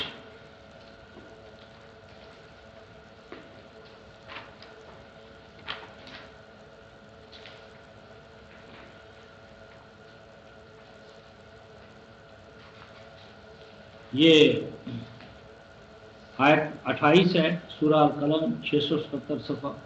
قال اوسطہم، قال اوسطہم، یہ 28 آیت 677 صفحہ. اور دیکھیں کہ ترجموں میں یہ کس طرح مترجم حضرات ڈنڈی مار. یہاں ترجمہ کیا کیا ہے؟ قال اوسطہم، ایک جو ان میں فرزانہ تھا، ایک جو ان میں فرزانہ تھا بولا. اب یہاں اوسط کا ترجمہ کیا کر دیا؟ فرزانہ. فرزانہ کس کو کہتے ہیں؟ دانش مند، عقل مند، مسائل و معاملات کو بہتر طور پر جاننے والا. اور جب امت مسلمہ کے حوالے سے وسط آیا تو درمیان والی کر دی. پھر سوال اٹھا کہ کیا بیت اللہ واقعی کل دنیا کے روئے زمین کے وسط میں ہے، سینٹر میں ہے؟ پھر بحث اٹھی سینٹر میں ہے یا نہیں ہے. تو وسط کا ایک معنی واسا کا یاسط وسطن و وسطا، اس کا معنی ہوتا ہے فرزانگی، دانائی، یعنی فرزانگی، دانائی، حکمت، دانش، جس سے معاملات کو آپ سلجھا سکیں اور دوسروں کے ہوا سینٹرل پوزیشن حاصل کر سکیں. تو ہم نے تمہیں سینٹرل پوزیشن کی حامل امت بنایا، لِتَكُونُوا شُهَدَاءَ عَلَى النَّاسِ، تاکہ تم کل نوع انسانی کے اوپر کلام الہی کے گواہ ٹھہرو، نگران ٹھہرو. وَيَكُونَ الرَّسُولُ عَلَيْكُمْ شَهِيدًا، اور امت مسلمہ جو ہے اس پر نبی پاک صلی اللہ علیہ وسلم گواہ ٹھہرے. آگے فرمایا وَمَا جَعَلْنَا الْقِبْلَةَ الَّتِي كُنْتَ عَلَيْهَا إِلَّا لِنَعْلَمَ مَن يَتَّبِعُ الرَّسُولَ مِمَّن يَنقَلِبُ عَلَىٰ عَقِبَيْهِ وَإِن كَانَتْ لَكَبِيرَةٌ إِلَّا عَلَى الَّذِينَ هَدَى اللَّهُ وَمَا كَانَ اللَّهُ لِيُضِيعَ إِيمَانَكُمْ إِنَّ اللَّهَ بِالنَّاسِ لَرَءُوفٌ رَحِيمٌ. اب پہلا قبلہ ہے بیت اللہ، اور دوسرا قبلہ جو جعلنا القبلہ ہے یہ ہے مسجد نبوی. یہ ہے مدینہ، یہ ہے وہ قبلہ کہ جس پر اب نبی پاک صلی اللہ علیہ وسلم قائم تھے. یعنی یہ دو قبلے یا دو مسجد جو ہیں، مسجد حرام اور دوسری مسجد اقصی. یہ مسجد اقصی اصل کیا ہے؟ مسجد نبوی، وہ مرکز محسوس جو ہجرت کے بعد نبی پاک صلی اللہ علیہ وسلم نے قائم کیا. ہجرت کی امپورٹنس بتائی جا رہی ہے. وَمَا جَعَلْنَا الْقِبْلَةَ، اور نہ قرار دیا ہم نے آپ کے لیے قبلہ، یعنی مسجد نبوی، یعنی مدینہ، یعنی مرکز ثانی، کہ جہاں سے قرآن کی اسٹیبلشمنٹ شروع ہوئی. اور اس کا ہم سورہ بنی اسرائیل کی جو ابتدائی یعنی 1 سے 7 تک آیات ہیں، اس میں ہم دیکھیں گے کہ وہاں پر اللہ تعالیٰ نے جس کو مسجد اقصی قرار دیا ہے، اس مسجد اقصی کے حوالے سے کیا قرار دیا ہے؟ بارکنا حولہ، بارکنا حولہ. تو بارکنا حولہ کا یعنی مسجد اقصی وہ مقام ہے کہ جسے اللہ تعالیٰ نے برکات والا بنایا ہے. اب جب پوچھیں بھی یہ جو ہمارا مسجد اقصی ہے، یروشلم ہے، اس کو اللہ تعالیٰ نے کیا برکتیں دی ہیں؟ تو ہمارے قدیم عظیم مفسرین کہتے ہیں کہ وہاں انبیاء کی قبریں بہت ہیں، انبیاء کے مزارات بہت ہیں. تو انبیاء کے مزارات کی وجہ سے اسے بابرکت قرار دیا. سوال یہ ہے کہ وہ کون سی زمین ہے رفقائے محترم جہاں پر کوئی نہ کوئی نبی دفن نہیں ہوا؟ جب قرآن کہتا ہے کہ اِن مِّن أُمَّةٍ إِلَّا خَلَا فِيهَا نَذِيرٌ، کوئی قریہ کوئی بستی نہیں مگر اللہ کا رسول نذیر اس میں آیا ہے. تو روئے زمین کی کون سی زمین، بستی، علاقہ ہے جہاں نبی نہیں آئے؟ اور وہ کون سی زمین ہے جس پر کوئی نہ کوئی نبی مدفون نہیں ہے؟ اور وہ کون سی زمین ہے جہاں نبی کی کوئی نہ کوئی زیار نہیں، مزار نہیں، وہ محسوس ہو یا مری؟ تو اس کا مزار پرستی کے جواز کے لیے بارکنا حولہ سے بڑھ کر کیا ہے کہ چونکہ نبی کا وہاں وجود دفن ہے لہذا وہ مبارک ہے. تو اب جہاں بھی نبی کے رفقا ساتھی ماننے والے وہ مبارک، تو مزار پرستی تو خود بخود آ گئی. تو بارکنا حولہ، بارکنا حولہ کا معنی کر دیا جی وہ بابرکت ہے کیونکہ انبیاء کے مزارات ہیں. یہ صحیح ترجمہ نہیں. بارکنا حولہ کا معنی یہ ہے کہ اس مرکز ثانی یعنی مدینہ میں اسلام کی نشو و نما کے امکانات، اسلام کے پھیلنے کے امکانات، اسلام کے فروغ پذیر ہونے کے امکانات، اسلام کی اسٹیبلشمنٹ، نفاذ، اس کے امکانات کہیں بڑھ کر تھے بنسبت اس وقت کے مکہ کے. تو وہ قبلہ کہ التی کنت علیہا کہ جس پہ آج آپ قائم ہیں، یہ مرکز محسوس جو مرکز ثانی ہے یعنی بیت اللہ کے بعد مسجد نبوی مدینہ منورہ، یہ کیوں ہوا؟ الا لنعلم، الا لنعلم کا معنی یہ بھی ترجمہ صحیح نہیں کہ ہم جانیں، کیونکہ اللہ تبارک و تعالیٰ کا تو ہر چیز کا علم پہلے سے ہے. لہذا یہ ترجمہ جو کیا گیا ہے کہ ہم معلوم کریں، کہ ہم معلوم کریں کہ کون رسول کی اتباع کرتا کون نہیں کرتا. تو اللہ تعالیٰ کو تو پہلی ہر چیز کا علم ہے. پاس جب ایسے مقامات پر اللہ تعالیٰ کے علم کی آیات آئیں تو صاحب کشاف لکھتے ہیں قد یکون العلم بمعنی التمییز، کہ جب علم انسانی افعال و اعمال کے حوالے سے اللہ تعالیٰ کی طرف منسوب ہو تو اس علم کا معنی ہوتا ہے تمییز، یعنی بندوں کو نمایاں کرنا، ابھارنا، الگ الگ کرنا. تو یہاں معلوم کریں ترجمہ نہیں ہوگا بلکہ یہ کہ ہم نمایاں کریں، ظاہر کریں، سامنے لائیں، یعنی ابھر کر سامنے آ جائیں وہ جو الرسول کی اتباع کرنے والے ہیں. ان سے ممن ينقلب على عقبیہ کہ جو رسول کی اتباع کرنے کی بجائے الٹے پاؤں باپ دادا کے راستے پر لوٹ جاتے ہیں. یعنی مکہ سے ہجرت کرنا، جو ہجرت کر سکتے ہوں یہ ایمان تھا. یعنی اگر کوئی مکہ میں رہتے ہوئے ہجرت کرنے کے حالات وسائل پائے اور وہ ہجرت نہ کرے تو خود یعنی کیا الاسلام وہی الہجرہ، اسلام اور ہجرت ایک دور میں برابر تھے. یعنی مسلم کا اسلام قابل تصور نہ تھا جب تک کہ وہ طاغوتی ماحول سے ہجرت نہ کرے. اس حد تک اس کی اہمیت ہجرت کی. اور خود ہم دیکھتے ہیں کہ جب نبی پاک صلی اللہ علیہ وسلم کے بعد سیدنا عمر فاروق رضی اللہ تعالیٰ عنہ کے دور میں اسلامی کیلنڈر میں مسئلہ آیا کہ کہاں سے اسلامی کیلنڈر شروع ہو. تو رفقائے محترم نبی پاک صلی اللہ علیہ وسلم کی پیدائش کو کیلنڈر کا نقطۂ آغاز بنایا جا سکتا تھا. جب وحی کا آغاز ہوا بڑا اہم پوائنٹ تھا, بنایا جا سکتا تھا. اسی طرح فتح مکہ کو بنایا جا سکتا تھا, غزوہ بدر یوم الفرقان اس کو بنایا جا سکتا تھا. لیکن محمد رسول اللہ والذین معہ کی جو تیار کردہ جماعت تھی اس نے کس کو بنایا؟ ہجرت. کیونکہ ہجرت ہی وہ ٹرننگ پوائنٹ ہے. اگر ہجرت نہ ہوتی تو اسلام ایک واضح ہوتا, یعنی نبی پاک صلی اللہ علیہ وسلم ایز اے پریچر ہوتے, یعنی ان کا جو پرافٹ ہونا ہے مستقل بذات, تو وہ جو استقلال نبوت ہے اس کا بنیادی نقطہ تنفیذ جو ہے, تو وہ تنفیذ جو ہے وہ ممکن ہوئی ہجرت کے بعد. تو ہجرت اصل میں ٹرننگ پوائنٹ ہے. فرمایا ان کانت لکبیرہ الا علی الذین ھدی اللہ, بلا شبہ نبی کے ساتھ ہجرت کر جانا, یعنی وطن, گھر بار, عزیز و اقارب, ان سب کو قربان کر کے آگے بڑھنا, یہ کن کے لیے ممکن ہے؟ الا علی الذین ھدی اللہ, جو اللہ تعالیٰ کی ہدایت پر قائم ہو جائے, جو ہجرت پر قائم ہو جائے. اور آگے جو فرمایا وما کان اللہ لیضیع ایمانکم ان اللہ بالناس لرؤوف الرحیم, یہاں امام سیوطی کو, جلال الدین سیوطی کو اتقان میں ایک بڑا اشکال پیش آیا ہے. اس اشکال کو حل کرنے کی انہوں نے ایک توجیہ کی ہے جو شاہ ولی اللہ نے فوز القبیر میں اختیار کی ہے, اور ہمارے ہاں جو فتح الخبیر ہے اس میں بھی اس کا حوالہ ہے.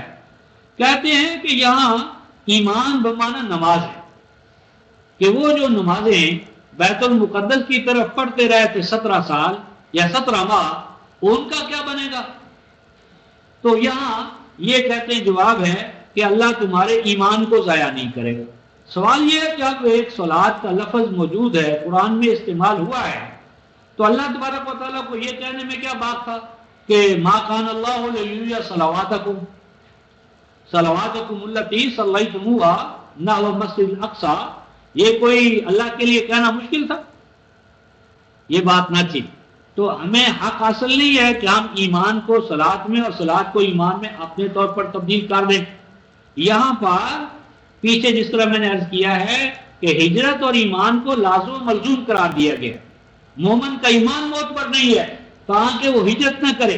اس وقت جب کہ نبی پاک صلی اللہ علیہ وسلم نے اللہ کے حکم سے ہجرت کی, تو اللہ پاک فرماتے ہیں اے ہجرت کر جانے والوں, اے وہ لوگوں جنہیں نبی پاک صلی اللہ علیہ وسلم کی اتباع اور اقتداء میں ہجرت کی ہے, اللہ ایسا نہیں ہے ما کان اللہ لیضیع ایمانکم, اللہ تمہارے اس ایمان کے اتنے بڑے مظاہرے کو, ہجرت کو ضائع نہیں ہونے دے گا.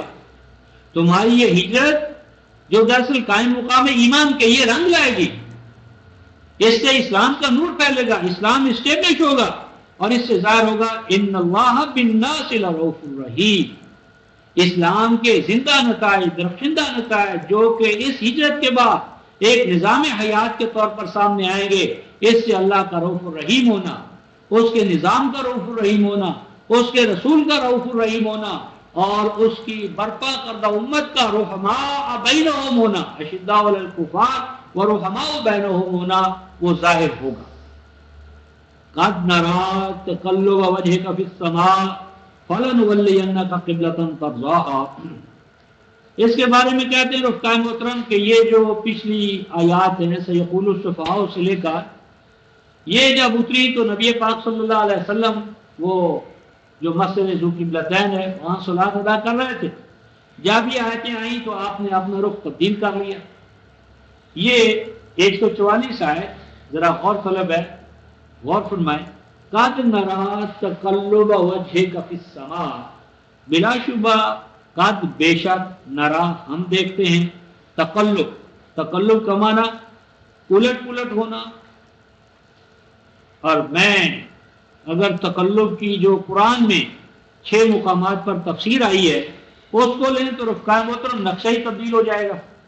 لیکن ابھی میں ان حوالوں کو یہاں نہیں لا رہا. عام ترجمہ اس کا یہ ہے کہ آگ کا الٹ پلٹ ہونا, آگے پیچھے ہونا, یہاں پھیر کر دیکھنا, فی السماء آسمان میں, یعنی تمہارا آسمان کی طرف منہ پھیر پھیر کر دیکھنا، یہ دیکھ رہے ہیں تو اب کیا ہوگا؟ فَلَنُوَلِّيَنَّكَ قِبْلَةً تَرْضَاهَا، سو ہم تجھ کو اسی قبلے کی طرف جس کو تم پسند کرتے ہو منہ کرنے کا حکم دیں گے. یعنی گویا حکم ابھی نہیں دیا، آگے چل کر حکم دیں گے. تو سوال یہ پیدا ہوتا ہے رفقائے محترم کہ جس قبلے پر پہلے نبی پاک صلی اللہ علیہ وسلم قائم کیے گئے تھے، یعنی ہیکل سلیمانی کی طرف، کیا قبلتاً ترضاہا اس قبلے کو آپ چاہتے نہیں تھے؟ قبلتاً ترضاہا، آپ جس قبلے کی طرف آپ کا منہ پھیریں گے وہ تو آپ کا پسندیدہ ہے، پسندیدہ ہے. تو جس طرف اب اللہ تعالیٰ نے آپ کا منہ پھیرا تھا 17 ماہ تک پھیرے رکھا، کیا وہ قبلہ آپ کے لیے ناپسندیدہ تھا؟ یعنی آپ اس کو چاہتے نہیں تھے؟ یعنی اللہ تعالیٰ نے حکم دے دیا کہ آپ ادھر قبلے کی طرف، مسجد اقصی کی طرف، ہیکل سلیمانی کی طرف منہ کر کے نماز پڑھیں، لیکن آپ کو پسند نہ تھا. تو گویا کہ اللہ تبارک و تعالیٰ کو حکم ہو جائے اور رسول اسے پسند نہ کرے. قبلتاً ترضاہا، تو یہ بات صحیح نہیں ہے رفقائے محترم.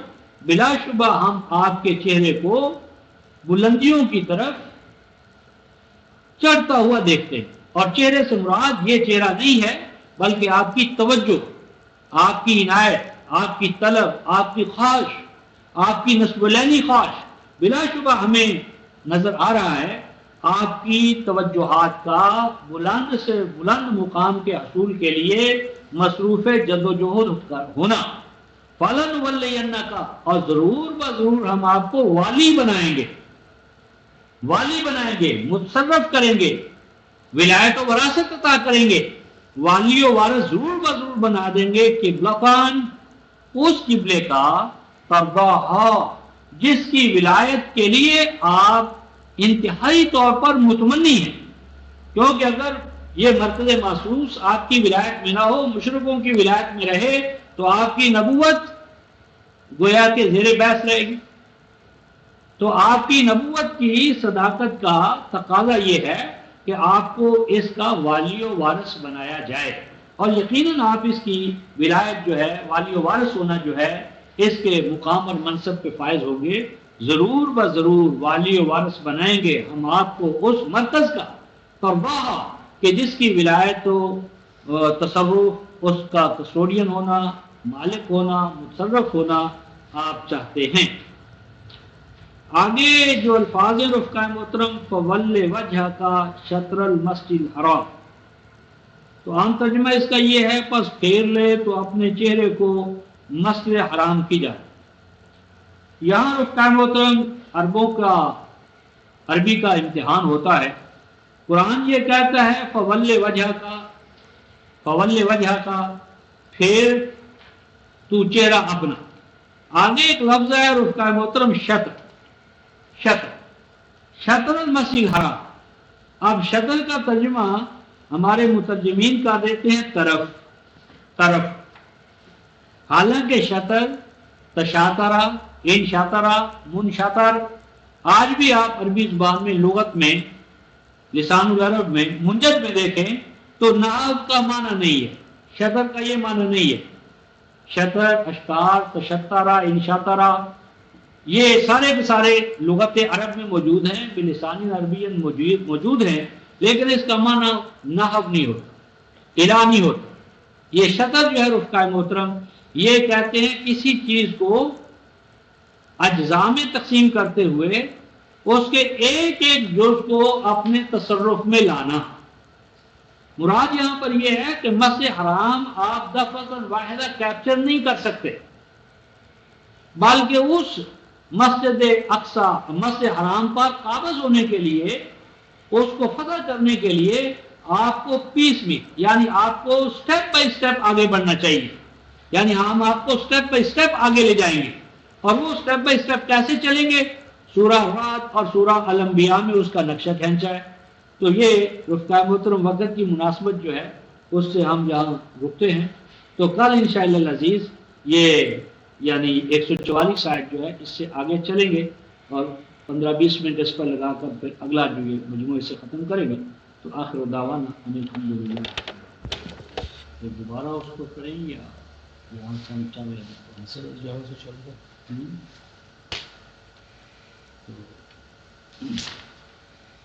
دو 144 کے حوالے سے رفتام مطلب ہم تقلب وجہ کا بھی سوا اس کو دیکھ رہے تھے. تو اس ضمن میں نے ایک حوالہ سورہ آل عمران 30 سورہ جو ہے اس کی آیت 196 جو ہمارے ہاں 92 صفحے پر ہے، اس پہ ہم پہنچے تھے، جس میں قاضی الہی یہ ہے لا یغرنک، مت دھوکے میں مبتلا کرے، یعنی مت آپ کو پریشان کرے، یہ عمل پریشانی کا باعث نہ ہو. کون سی چیز؟ تقلبہ یا تقلب الٹ پلٹ ہو اور ایک حالت سے دوسری حالت میں تبدیل ہو. تو اس سے مراد ہے چلت پھرت یعنی جد و جہد، مصروف جد و جہد ہونا. اور یہ جد و جہد جو کافروں کی ہے، اس کے سوا کیا ہے کہ نبی پاک صلی اللہ علیہ وسلم کو ان کے مشن کی دعوت کو ناکام کیا جائے. تو بلا شبہ آپ پریشان نہ ہوں، پریشانی خاطر نہ ہوں یا پریشانی خاطر نہ کرے آپ کو ان لوگوں کا کہ جنہوں نے کفر کی روش اختیار کی ہے، مصروف جد و جہد رہنا. اور وہ مصروف جد و جہد کہاں رہ رہے ہیں؟ فی البلاد، یعنی شہروں، یعنی آپ کے خلاف شہروں میں جو انہوں نے کمپین چلا رکھی ہے، اور اس کمپین میں وہ مختلف حوالوں سے جو آپ کے خلاف جد و جہد کر رہے ہیں، اس سے آپ کو پریشان نہ ہونا چاہیے. اور یہ تقلب جو کفار کا ہے، یہ کوئی نبی پاک صلی اللہ علیہ وسلم کے ساتھ خاص نہیں ہے. ایک حوالہ اور دیکھ کر آگے چلتے ہیں. سورہ مومن. تمام انبیاء علیہ السلام کے بارے میں قرآن نے ایک ضابطہ اہل کفر کی طرف سے بیان کیا ہے. یہ 559 صفحہ، آیت نمبر 4 سورہ المومن، 40ویں سورہ چوتھی آیت، 559 صفحہ. ما یجادل فی آیات اللہ الا الذین کفروا، نہیں جدال کرتے، ما یجادل نہیں جدال کرتے، فی آیات اللہ اللہ کی آیات، جدال لڑائی جھگڑا، یعنی بحث برائے بحث، نہیں جھگڑا کرتے اللہ کی آیتوں میں، مگر کون کرتے ہیں؟ الا الذین کفروا، سوائے کافروں کے اللہ کی آیات میں کوئی جھگڑالو نہیں. تو اگر جو بھی کوئی اللہ کی آیات میں جھگڑا کرتا ہے وہ کفر کی نمائندگی کرتا ہے. ایمان یہ نہیں ہے. ایمان یہ ہے کہ جب کوئی چیز اللہ کی آیات سے ثابت ہو تو اسے بصمیم قلب قبول کر لیا جائے. تو نہیں جھگڑا کرتے اللہ کی آیات میں مگر وہ جو کفر کی روش اختیار کرتے ہیں. فلا یغررک تقلبهم فی البلاد، پس پریشان نہ کرے ان کا اس طرح شہروں میں چلت پھرت کرنا، آنا جانا، مصروف جد و جہد رہنا. اور آگے اللہ تعالیٰ فرماتے ہیں کذبت قبلہم قوم نوح والاحزاب من بعدہم وہمت کل امت برسولہم لیأخذوہ وجادلوا بالباطل لیدحضوا بہ الحق فأخذتہم فکیف کان عقاب. فرمایا کہ یہ جو تقلب ہے، تقلب یہ تجارت یعنی جد و جہد ہے. مثلا رسول کے خلاف اسلحہ اکٹھا کرنا، رسول کے خلاف اپنی دعوتی مہم چلانا، کمپین یعنی ڈس انفارمیشن سیلز قائم کرنا، جتنے بھی پراپوگنڈے کے اور عملی جد و جہد کے، منفی جد و جہد کے ذرائع، طرق، وسائل، شعبے ہو سکتے ہیں، وہ سارے اس میں شامل ہیں. تو فرمایا جا رہا ہے کذبت قبلہم، تکذیب کی ان سے پہلے قوم نوح نے.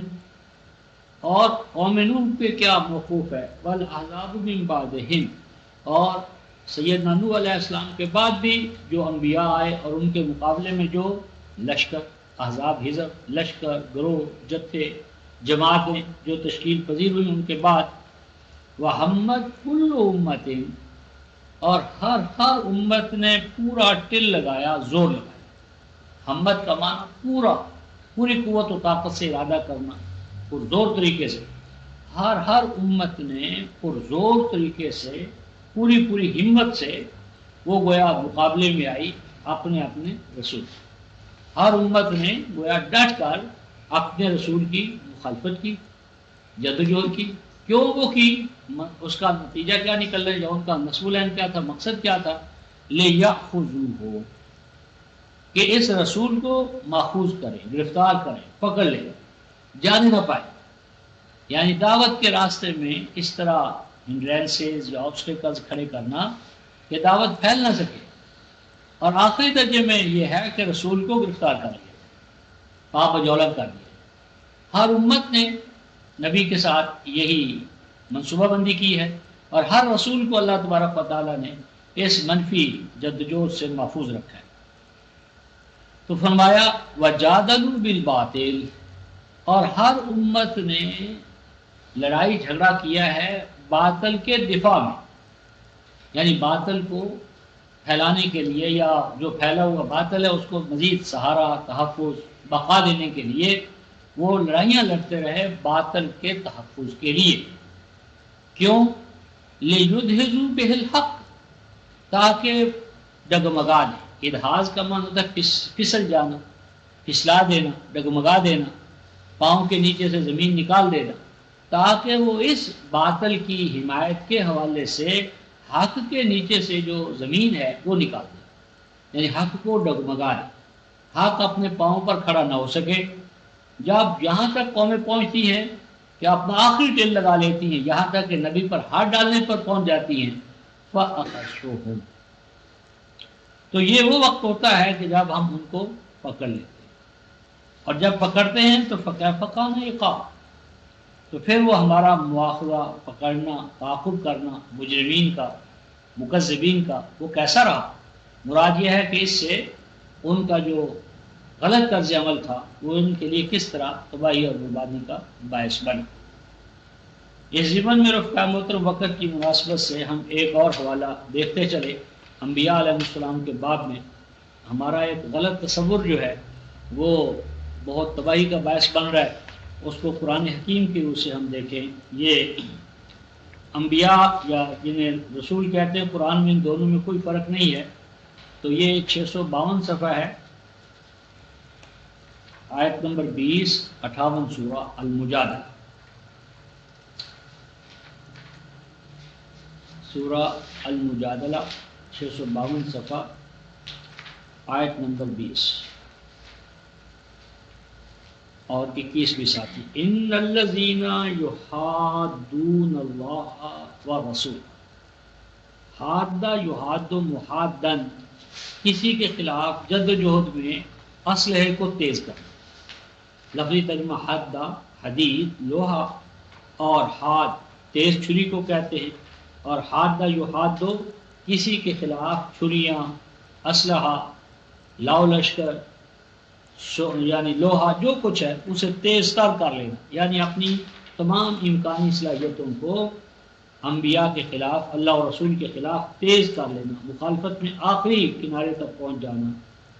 اولئک فی الاذلین، اللہ فرماتے ہیں میرا ہمیشہ سے یہ اصول رہا کہ ایسے افراد ہمیشہ کیا ہوتے ہیں؟ فی الاذلین، ذلیل ہوئے. ذلیل سے مراد ہے ناکام و نامراد، ساغر، یعنی ان کی جدوجہد جو ہے ان کو غلبے تک نہیں پہنچا سکی، یا جو غلبہ وہ رکھتے تھے اس کو وہ برقرار نہ رکھ سکے.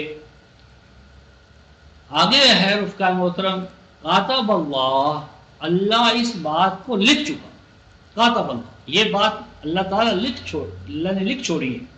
یعنی کاتب بمعنی قانون، اللہ تعالیٰ یہ بات بطور قانون ٹھہرا رکھی ہے.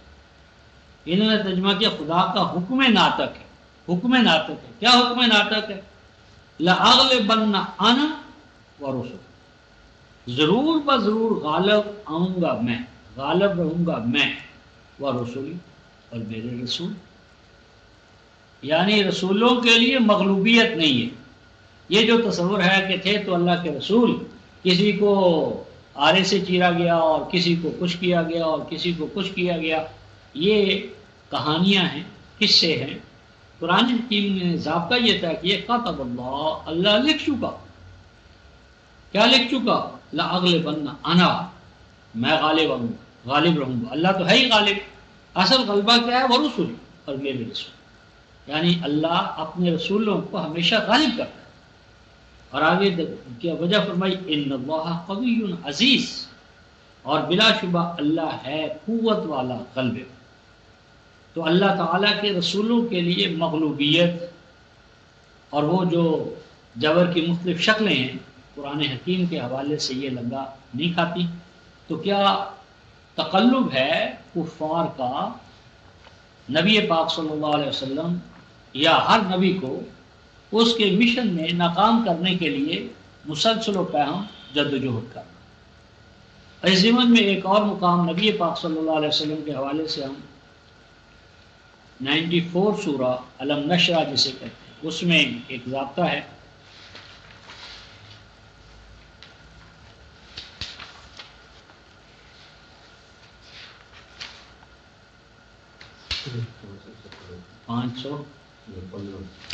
سات سو نیچے سے آخری جو آیت ہے رفقۂ محترم وہ 16 پر ہوگی. یہ ہے مع العسر یسرا کے ساتھ، ان مع العسر یسر ان مع العسر یسر، کہ ہر عسر جو ہے اس کے ساتھ ہی یسر ہوتا ہے. عسر اور یسر میں چولی دامن کا ساتھ ہے. ہر عسر یسر کو لیے ہوئے ہوتا ہے. انسان کو ہمت نہ ہارنا چاہیے، اللہ کی نصرت و حمایت پر ایمان رکھتے ہوئے عسر کے اندر بھی جد و جہد پہلے سے بڑھ کر، کیونکہ ہر عسر انجام کار یسر پر منتج ہوتا ہے. اس کو 2 دفعہ دوہرایا ہے. آگے فرمایا فَإِذَا فَرَغْتَ فَانْصَبْ. یہ جو ہے فَإِذَا فَرَغْتَ عام ترجمہ اس کا یہ ہے کہ جب آپ فارغ ہو جائیں تو فَانْصَبْ، رات کو عبادت کے لیے کھڑے ہو جایا کریں. بھائی سوال یہ ہے کہ جب جس کام کو نبی پاک صلی اللہ علیہ وسلم یا کوئی نبی انجام دے گا کیا وہ عبادت نہیں ہے؟ قُلْ إِنَّ صَلَاتِي وَنُسُكِي وَمَحْيَايَ وَمَمَاتِي لِلَّهِ رَبِّ الْعَالَمِينَ. نبی کی تو ہر جد و جہد عمل عبادت ہے، اور مومن کی ہر زندگی اور زندگی کا ہر رخ عبادت کا عمل اور رخ ہوتا ہے. تو یہ جو فیضا فرقہ سے مراد یہ ہے کہ جب آپ ایک منصوبے اور مہم سے فارغ ہو جائیں. ایک مہم منصوبہ یعنی مثلا کسی وقت دعوت ہے، کسی وقت تبلیغ ہے، کسی وقت تعلیم ہے، کسی وقت تربیت ہے، کسی وقت جہاد ہے. یہ زندگی کے جتنے بھی منصوبے اور پہلو ہیں، جس پہلو سے آپ فارغ ہو جائیں تو چپ کے مت بیٹھے، آرام نہیں فانسا، تو پھر ایک اور منصوبے کے لیے اپنے آپ کو لگا دیں. ناصابہ کا معنی محنت، تو دوسری محنت میں لگ جائے. یعنی محنت ہی دراصل مسلسل و پہم جد و جہد، مسلسل و پہم جہاد ایک عمل پہم. تو میری مراد یہ تھی کہ یہ جو تقلب وجہ کا فی السماء 144 میں ہم دیکھ رہے ہیں، اس سے مراد صرف چہرے کا آسمان کی طرف اٹھنا کہ نعوذ باللہ آپ کو کسی ناپسندیدہ قبلے پر لگا دیا تھا اور اس سے نجات پانے کے لیے دوسرے پسندیدہ قبلے کی طرف دعاؤں کا مسئلہ یہ نہ تھا، بلکہ مراد یہ تھی کہ آپ اپنے اعلیٰ سے اعلیٰ نصب العین کے حصول کے لیے جد و جہد کے ایک دائرے سے جد و جہد کے دوسرے دائرے میں مسلسل و پہم یعنی منتقل ہو رہے تھے. اس پر اللہ تبارک و تعالیٰ فرماتے ہیں فَلَنُوَلِّيَنَّكَ قِبْلَةً تَرْضَاهَا، تو یقیناً اس کے نتیجے میں ہم آپ کو وہ قبلہ کہ جس کو آپ پسندیدگی کی نظر سے دیکھتے ہیں اور آپ کے فریضہ منصبی کا لازمی تقاضا ہے کہ وہ قبلہ آپ کے پاس ہو، اس کا ہم آپ کو متولی بنا دیں گے. متولی بنا دیں گے، صرف چہرہ پھیرنا نہیں، متولی بنائیں گے. آگے جو ہے اس کا محترم فَوَلِّ وَجْهَكَ شَطْرَ الْمَسْجِدِ الْحَرَامِ، یہ جو فولے ہے پاس پھیر لے، وجہ کا اپنے چہرے کو، شطر المسجد حرام مسجد حرام کی جانب. یہ ترجمہ اس لیے صحیح نہیں رفقا محترم کہ شطر یہاں آیا ہے، شطر نحو نہیں آیا، نہ نحو آیا ہے نہ الہ آیا ہے. یعنی یوں نہیں قرآن کہتا فول وجہ کا الہ مسجد الحرام یا فول وجہ کا نحو المسجد الحرام، یعنی جو کی طرف ہوتا ہے کی جانب وہ اس کے لیے الہ اور نحو استعمال ہوتا ہے، الہ اور نحو. لیکن یہاں شطر کا لفظ استعمال ہوا ہے. شاطرہ یشتر و شطرن و شطورن، کسی چیز کو اجزاء میں تقسیم کر لیں، حصوں میں تقسیم کر لیں. مثلا جس طرح ہمارے سامنے ایک بڑا منصوبہ ہے تو لازم بات ہے وہ منصوبہ دفعتاً واحدہ تو ہم نہیں کر سکتے، اس کو حصوں میں تقسیم کر لیا جائے. جس طرح کہ گٹھا ہے تو وہ اٹھانا یا توڑنا مشکل ہو، لیکن اسی کو آپ ٹکڑوں میں اجزاء میں تقسیم کر لیں تو ایک ایک جزء کو آپ توڑتے چلے جائیں.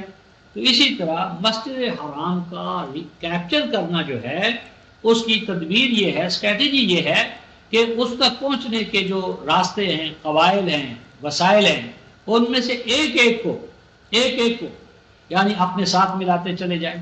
یعنی مطلب یہ کہ سٹیپ بائی سٹیپ یعنی اس کی طرف آگے بڑھے، یعنی وسائل، قبائل، حالات، ان میں سے ہر ایک کا لحاظ کرتے ہوئے. اس ضمن میں یہ طریقہ کار اس طرح تھا کہ یہ سورہ رعد میں اس کا نقشہ کھینچا ہے. سورہ رعد 13ویں سورہ محترم، اس کی آیت نمبر 41 میں یہ عام طور پر جو مکی اور مدنی کا مسئلہ ہے تو یہ مکی سورہ ہے، 306 صفحہ، آیت نمبر 41. اولم یروا انا ناتی الارض ننقصها من اطرافها واللہ یحکم لا معقب لحکمہ. فرمایا کہ کیا یہ اس بات پر غور نہیں کر رہے؟ یہ مکی دور ہی میں یہ کام شروع ہو گیا تھا. فرمایا اولم یروا، کیا انہوں نے اس بات پر غور نہیں کیا ابھی تک؟ کیا غور نہیں کیا؟ انا ناتی الارض، کہ ہم ان کی جو زمین کفر ہے، الارض سے مراد زمین کفر، ان کا جو انفلوئنس کا دائرہ تھا، ان کا جو کفر کا انفلوئنس کا جو دائرہ تھا، اس کی جو زمین تھی اس کو کم سے کم کرتے چلے جا رہے ہیں. یعنی نعت الارض سے مراد یہ نہیں ہے کہ وہ زمین جو ہے اس کی اللہ تبارک و تعالیٰ کاٹتا چلا جا رہا تھا، جس طرح کہ دریا جو ہے وہ کسی کے ساتھ وہ لگ جاتا ہے تو وہ زمین آہستہ سے گرتے گرتے پانی میں چلی جاتی ہے. مراد یہاں پر یہ ہے کہ نعت الارض، کہ ہم ان کی زمین پر چڑھائی کر رہے ہیں، چڑھائی کر چکے ہیں. اور چڑھائی کرنے کا نتیجہ کیا ہے؟ ننقصها من اطرافها، یعنی ان کی زمین کے جو حدود اربع تھا، اطراف تھے، یعنی ان کا جو ٹوٹل دائرہ انفلوئنس تھا اس کا جو حدود اربع تھا، اطراف کا معنی حدود اربع، کہ ان کا جو حدود اربع تھا، شمالاً یعنی جنوباً، شرقاً، غرباً، دائیں بائیں، اس حدود اربع کے اندر ہم نے نقب لگا دی. اس کے اندر توحید کا نعرہ بلند ہو گیا ہے، مساوات کا، اخوت کا، عدالت کا، بھائی چارے کا، رحمت کا جو نظام ہے اس کی منادی ہو گئی ہے. اور مستضعفین کے اندر، کمزوروں کے اندر، محکوموں کے اندر، مجبوروں کے اندر احساس پیدا ہو گیا ہے کہ کوئی ہمارا نجات دہندہ، لبریشن والا، جس کو قرآن نے کہا یازا عنہم اسرہم والاغلال التی کانت علیہم، وہ جذاب نعرہ، وہ جذاب نظام قلوب و اذہان پر اثر انداز ہوتے ہوئے اپنے لیے یعنی دوسروں کے دلوں اور دماغوں میں فیورز پیدا ہو رہی ہیں، حمایت پیدا ہو رہی ہے، دلچسپی پیدا ہو رہی ہے، وہ اس کی طرف کھینچتے چلے آ رہے ہیں. تو ننقصها کم کرتے چلے آ رہے ہیں ہم ان کی اس زمین کو، من اطرافها، اس کے کناروں سے. اور اللہ کا ضابطہ یہ ہے واللہ یحکم لا معقب لحکمہ، جب کبھی بھی اللہ تعالیٰ انبیاء علیہ السلام کے توسط سے اپنے حکم نامے نازل کرتا ہے، یحکم مکمل حکم نامے، جب کبھی اللہ تعالیٰ اپنے حکم ناموں کو نازل فرماتے ہیں تو لا معقب لحکمہ، تو اللہ کے نازل کردہ حکم ناموں کو کوئی آگے بڑھنے سے روک نہیں سکتا. لا معقب، معقب کہتے ہیں رفقائے محترم جس طرح گھوڑا ہوتا ہے نا، اس کے پیچھے وہ جو ایک پچھاڑی یعنی وہ ایک رسہ ڈالا ہوتا ہے کہ وہ پاؤں کو پکڑ لیتا ہے اور گھوڑا چاہے بھی تو وہ آگے نہیں بڑھ سکتا. تو معقب ہے جو پروسیس کو آگے بڑھنے سے روک دے. تو اللہ کے نظام حکمرانی کے لیے کیا بات ہے؟ لا معقب لحکمہ، اللہ کے حکم نامے کو آگے بڑھ دینے سے کوئی روک دینے والا نہیں ہے. اور آگے فرمایا وَهُوَ السَّرِيعُ الْحِسَابُ، اور یہ بات بھی باطل ہے کہ انبیاء علیہ السلام آئیں اور ان کے آنے سے حساب کتاب قائم نہ ہو. ہر نبی جو ہے، رسول جو ہے، وہ اپنی امت کے لیے میزان بن کر آتا ہے، وہ نظام قائم ہوتا ہے. اور اعمال بد کی جزا اہل کفر کو ملتی ہے، اور ایمان والے حیات دنیا میں بشارات کے حامل ہو کر ولایت اللہ میں آ کر غالب ہوتے ہیں۔ یہ جو میں نے عرض کیا ہے کہ یہ ایمان والوں کا غلبہ اور کفر کی مغلوبیت، یہ جو استنباط ہے یہ استنباط نہیں ہے، قرآن کی نص صریح ہے۔ 391 صفحہ دیکھیں، سورہ الانبیاء، سورہ الانبیاء آیت 43-44، 391 صفحہ 391۔ ام لہم آلہۃ تمنعہم من دوننا لا یستطیعون نصر انفسہم ولا ہم منا یصحبون۔ فرمایا انہوں نے گمان کر رکھا ہے کہ یہ لات، عزا، منات، یہ وڈیرے، یہ سجادہ نشین، یہ جو حالی موالی ہیں، یہ آستانوں کے مالک اور متولی، کیا گمان کر ہم لوگ کیا ہیں ان کے لیے آلیہ، حاجت روا، مشکل کشا، تمنعہم من دوننا، جو بچائیں گے، تحفظ کریں گے ان کا ہمارے مقابلے میں، یعنی ہمارا جو ان کی گرفت کا فیصلہ ہے، ان کو شکست دینے کا فیصلہ ہے، کیا اس کے سامنے یہ آڑے آئیں گے، کھڑے ہوں گے؟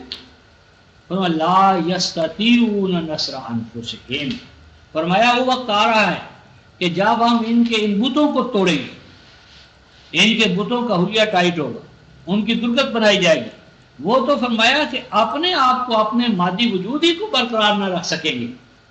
لا یستطیعون نصر انفسہم، وہ جو بت ہیں، آلیہ ہیں، وہ تو خود اپنا تحفظ نہ کر سکیں گے، ولا ہم منا یصحبون، اور نہ انہیں ہماری طرف سے کوئی صحبت، رفاقت، مصاحبت حاصل ہوگی۔ آگے فرمایا بل متعنا ہؤلاء وآباءهم حتی طال علیہم الامر افلا یرون انا نأتی الارض ننقصها من اطرافها افهم الغالبون۔ فرمایا ہوا کیا؟ ہوا یہ کہ ہم نے ساز و سامان حیات اپنے قوانین کے تحت ہم نے ان کو دیا، ان کے باپ دادا کو دیا، ان کو دیا اور ان کے باپ دادا کو دیا۔ حتی طال علیہم العمر، عمر سے مراد یہاں ان کی ایج نہیں بلکہ عمرانیات، یہاں تک کہ ان کے لیے وسائل آباد کاری، اس کے وسائل کی بہتات ہوگی، یعنی لاؤ لشکر، خدام، حشر، نوکر چاکر، ان کی بہتات ہو گئی، اور اس چیز کو انہوں نے سمجھا کہ یہ تو اللہ کی رضا کی دلیل ہے، اللہ ہم سے راضی ہے، یہ سارا وہ اپنی رضا کے تحت یہ سب میری تقسیم کر رہا ہے، ہمیں دے رہا ہے۔ تو فرمایا افلا یرون، اب یہ اس بات پر غور کیوں نہیں کر رہے کہ انا ناتی الارض ننقصها من اطرافها، کہ اب ہم ڈے بائی ڈے چڑھائی کرتے